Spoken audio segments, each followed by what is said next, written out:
Hi everybody, welcome back to the channel. This is the second episode in the option series that deals with a more in-depth information and dynamics about options trading. So let's head to the charts.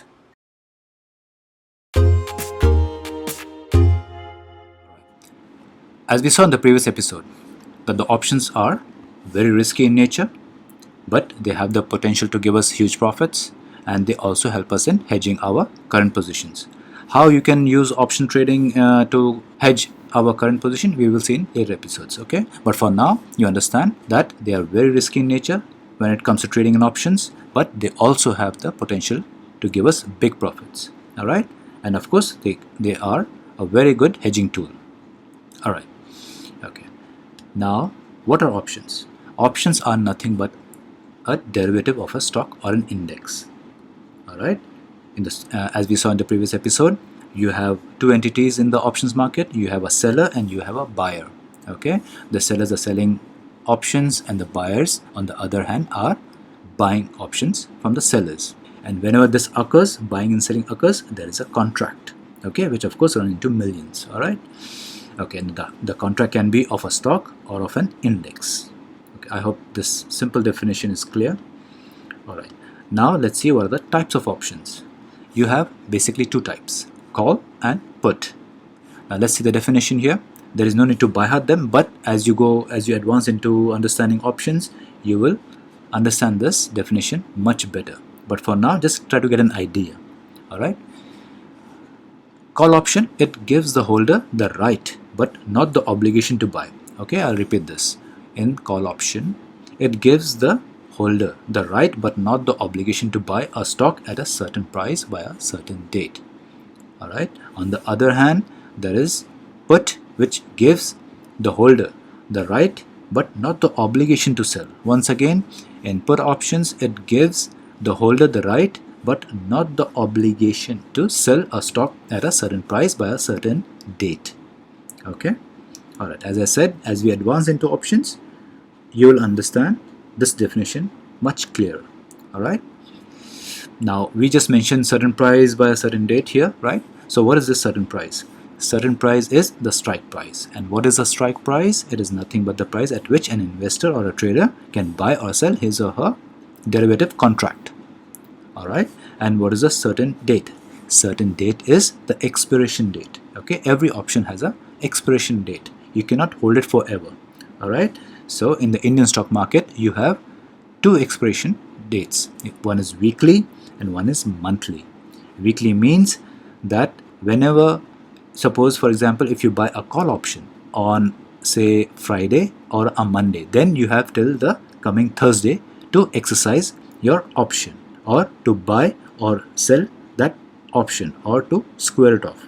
Okay, so in a weekly option, if you buy a weekly option, that means you will have till the coming Thursday of that week to exercise your option. Okay, then you have a monthly option.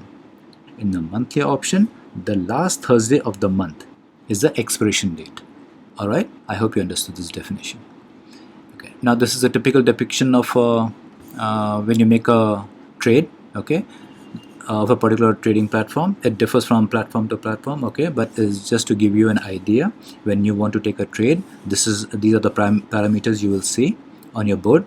Now let's see, NIFTY is the index we want to trade in. 21st is the date, which is a Thursday here. W denotes the weekly option expiry.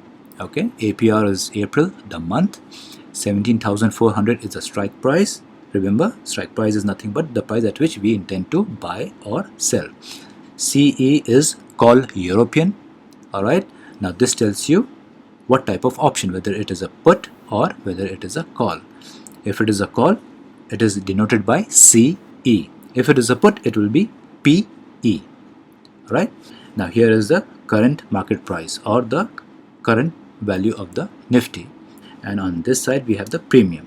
All right, the premium is the booking amount which we pay for a particular strike price.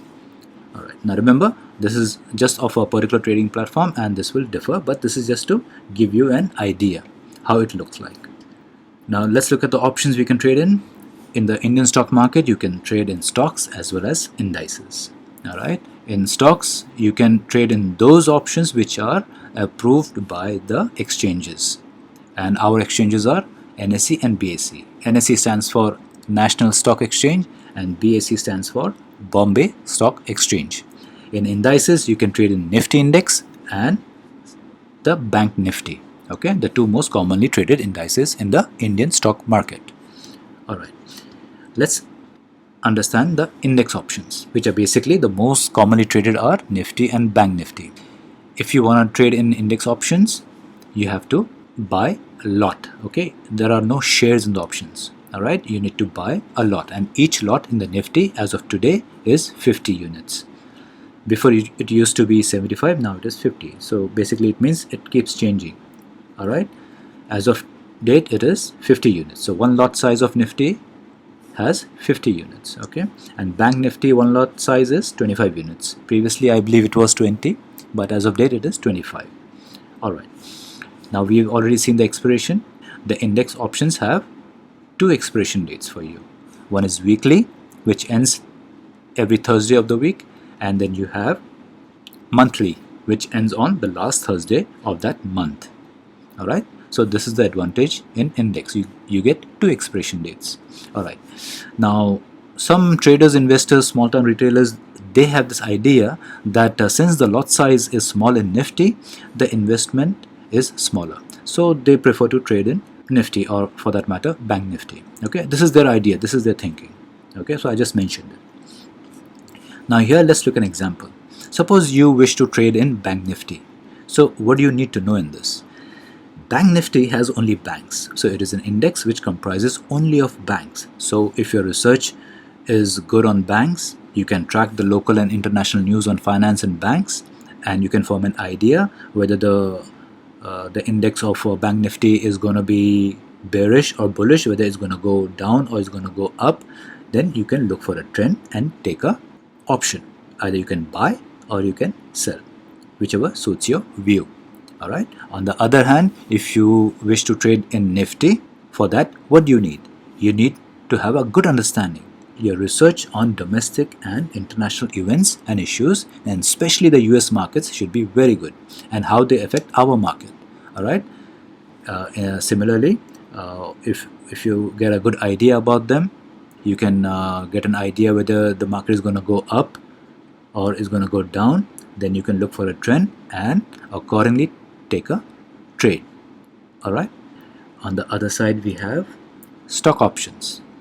As I said earlier, only those options we can trade in which are approved by the exchanges, NSE and BSE. All right. When it comes to the lot size, it is different for different companies. In stock options, you have only one expiration date, that is the monthly. Okay, and the monthly is the last Thursday of the month. You should know all this. All right, commit them to memory. Okay. All right. Now, for example, suppose you wish to trade in a particular stock option. I have taken the example of Titan Company. Now, if you wish to do that, then you should understand its business model and its products. You should understand its cyclical nature. All right, because it sells luxury items. Okay, it does not sell essential items. All right. So if your understanding and research on global gold prices and the factors affecting them are good, if you understand them very well, if you understand and have an idea about the domestic festivals and the economic condition of the country, then you can form an idea whether the shares or the stock of Titan are going to go upwards or they're going to go downwards, and accordingly you form a trend and you take a trade. All right. Secondly, I have taken an example of Reliance, which is very commonly traded. So if you're understanding about its business, which is basically into crude oil and gas, if it is good, you understand the factors affecting crude oil and gas and what makes their prices go up and down. Okay, you can form a view whether whether Reliance shares are going to go upwards or they're going to go downwards. All right, then you can form a trend, look for a trend and take a trade. I hope you have understood this. See you in the next episode. Hit the like button, subscribe if you haven't already, and as usual, have a great day. See you next time. Bye bye.